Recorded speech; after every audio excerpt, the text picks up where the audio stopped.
ইসলাম যদি আপনি না করেন আমরা প্রকাশ্যে বলে দেব টিএমসি কে ভোট দেওয়া যাবে না।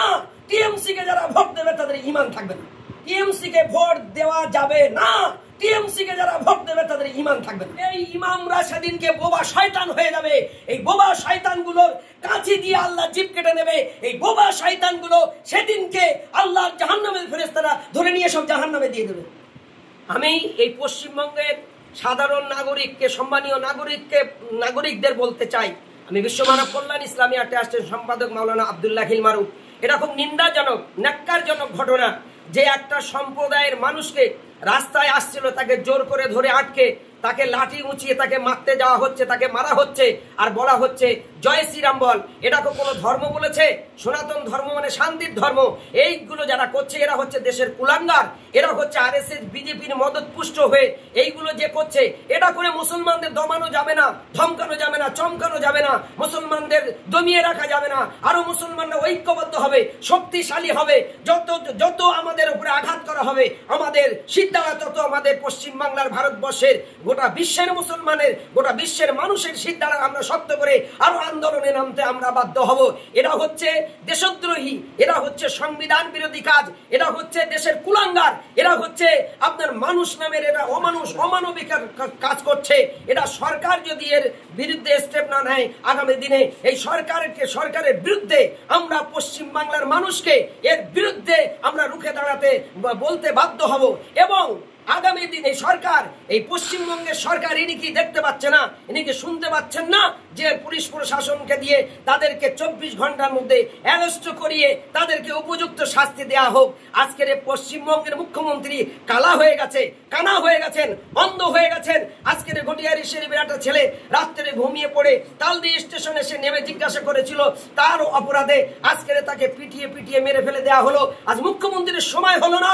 তুমি বহু জায়গায় যাও, বহু জায়গায় সময় দাও, তুমি সেই আপনার কোথায় মন্দির হবে, কোথায় আপনার পুজো উদ্বোধন হবে, কোথায় আপনার মানে আপনার সাগরে গিয়ে সপ্তাহের পর সপ্তাহ কাটাতে পারেন আপনি।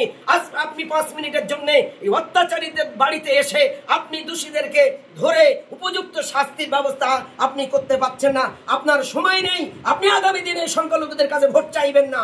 আপনি যদি মানবিক মুখ্যমন্ত্রী হন, এর বিরুদ্ধে আপনি কড়া হাতে স্টেপ নেবেন। আমরা বিশ্ব মানব কল্যাণ ইসলামিয়া ট্রাস্টের তরফ থেকে এই দাবি রাখছি। এইভাবে যদি সংখ্যালঘুদের উপর অত্যাচার হতে থাকে, সংখ্যালঘুরা অটোমেটিক তার পাশ থেকে সরে আসতে বাধ্য হবে। এবং আশাটা, এটা আমি মানে তাদেরকে সাধুবাদ জানাবো। কেননা এর ইতিপূর্বে সিপিএম সরকার বলেছিল মাদ্রাসায় সন্ত্রাস তৈরি হয়, মাদ্রাসায় জঙ্গি তৈরি হয়। একটা কথা বলার কারণে বুদ্ধদেব সরকার, সিপিএম এর সরকারকে পাহাড়কে হারিয়ে দিয়েছিল এই পশ্চিমবাংলার সংখ্যালঘু মানুষ। আজকের এই সরকার পরিষ্কার, দিনের বেলা টিএমসি, রাতের বেলা বিজেপি। উনি আনন্দবাজার পেপারে বড় করে আপনার সেখানে আমার সেই পেপার আমার কাছে পুরো প্রুফ আছে। উনি বলেছেন যে আগামীতে আমরা বিজেপিকে আপনার ফ্রন্টে এনে আমরা পশ্চিমবঙ্গে লড়াই করব। তাহলে ওনাকে কি বুঝতে বাকি থাকছে যে উনি কি বিজেপির হয়ে কাজ করছে না? উনি যদি বিজেপির হয়ে কাজ না করবেন তাহলে এগুলো কেন উনি শক্ত হাতে মোকাবিলা করছে না? আগামীতে যাতে উনি মোকাবিলা করেন তার জন্য আমি আপনার হুঁশিয়ারি দিই, যদি আপনি না করেন আমরা প্রকাশ্যে বলে দেব টিএমসি কে ভোট দেওয়া যাবে না। টিএমসি কে যারা ভোট দেবে তাদের ঈমান থাকবে না। হ্যাঁ, ঈমান এইভাবে থাকবে না। একটা নিরীহ, একটা নিরপরাধ, একজন ধার্মিক, একজন গুরুজন মানুষ, একজন সংখ্যালঘু সম্প্রদায়ের মানুষকে তাকে যদি পিটিয়ে মেরে ফেলে দেওয়া হয় আর তার বিরুদ্ধে যদি কেউ কথা না বলে, ও তো বোবা শয়তান, ও তো মানুষ রূপীরও মানুষ। তাকে অন্যায়ের বিরুদ্ধে প্রত্যেক রাজ্যবাসী, প্রত্যেক দেশবাসীকে এর বিরুদ্ধে কথা বলতে হবে। তা না হলে মহাশয়ের ময়দানে কিয়ামতের দিন আগুনের কাঁচি দিয়ে তাদের জিভ কেটে নেওয়া হবে। তাহলে কি আপনি বলছেন আব্দুল্লাহ হিল মারুফ অন্যায়ের বিরুদ্ধে কথা বলবে না? আমার যখন কাঁচি দিয়ে জিভ কাটা হবে আপনি কি থাকবেন? আপনি কি বাঁচাবেন? আল্লাহর দরবার থেকে আপনি বাঁচাবেন? ऐसा ही दिन चिरस्थायी नहीं रहेगा। বিজেপি যত অত্যাচার করবে তত বিজেপির পতন ঘটতে থাকবে। আগামী দিনে ফিরাউন, হামান, নমরুদ, সাদ্দাত চলে গিয়েছে এই দুনিয়ার মানুষের উপর অত্যাচার করার কারণে। আজকের নরেন্দ্র মোদী সরকার এই যে অত্যাচার করছে, আগামী দিনে এই সরকার থাকবে না। আগামী দিনে ভারতবর্ষের ভালো মানবিক সরকার আসুক। আমি গোটা ভারতবাসীর কাছে এই দাবি রাখছি এবং সারা ভারতবাসী যাতে এই মানবিক সরকারের পক্ষে লড়াই করে এই জুলুমকারী সরকারকে নিপাত ঘটানো যায়, তার জন্য সকলে যদি সংঘবদ্ধভাবে ঐক্যবদ্ধভাবে আন্দোলন করে এবং রাস্তায় নামে এবং যদি চেষ্টা করে, ইনশাআল্লাহ এই রকম নির্যাতন আগামী দিনে বন্ধ হতে বাধ্য হবে। কিন্তু আমরা দেখলাম বিজেপি এমপি খগেন মুর্মু তিনি আহত হয়েছেন এবং হসপিটালে ভর্তি হয়েছেন। সেই রাজ্যের মুখ্যমন্ত্রী মমতা বন্দ্যোপাধ্যায় তিনি তাকে দেখতে গিয়েছিলেন। কিন্তু তানার রাজ্যে যে একাধিক খুন হয়েছে, যারা ধর্ষণ হয়েছে, আনিস খান থেকে শুরু করে তালদি ঘুটিয়ারি শেখ জামিলউদ্দিন থেকে শুরু করে আবারও যে বাসন্তী রফিক, এইরকম রহরহ ঘটনা ঘটেছে, এখনও পর্যন্ত মাননীয় মুখ্যমন্ত্রী তাদেরকে কোনো আশ্বাস দেননি এবং তাদের বাড়ি এখনও পর্যন্ত যাননি। তাহলে সেই মানবিক মুখ্যমন্ত্রী, মুসলিম দরদি মুখ্যমন্ত্রী তিনি দাবি করেন এবং বিজেপি এমপি তিনি আহত হতেই হসপিটালে ভর্তি হতেই মুখ্যমন্ত্রী সেখানে হাজির হয়েছে, তাহলে কি সাধারণ জনগণ প্রশ্ন করছেন, তাহলে কি টিএমসি এবং অর্থাৎ তৃণমূল মুখ্যমন্ত্রী মমতা বন্দ্যোপাধ্যায় বিজেপি কি বিটিএম?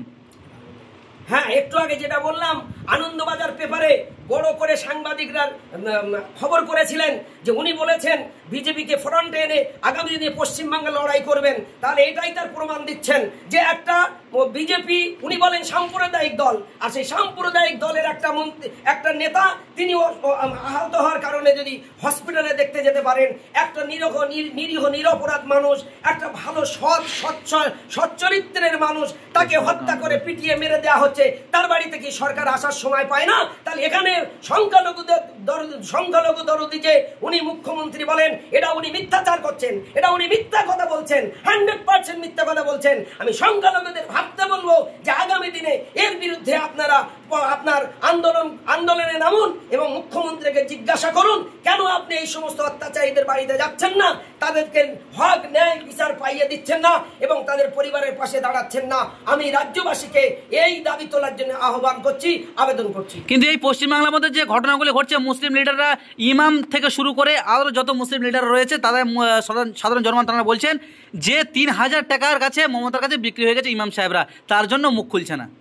হ্যাঁ, এইটা যারা যে সমস্ত ইমাম সাহেবরা আলেমরা মুখ খুলছে না, এরা হচ্ছে বোবা। কিয়ামতের দিন এদেরকে বোবা করে আল্লাহ পাক তুলবেন। যে কোরআন শরীফের সূরা ইয়াসিনের তাফসীরে আল্লাহ বলছেন, আলিয়ামা নাখতিমু আলা আফওয়াহিহিম ওয়া তুকাল্লিমুনা আইদিহিম ওয়া তাশহাদু আরজুলুহুম বিমা কানু ইয়াকসিবুন। এই হাতের জবান খুলে যাবে, পায়ের জবান খুলে যাবে, অঙ্গ প্রত্যঙ্গের জবান খুলে যাবে।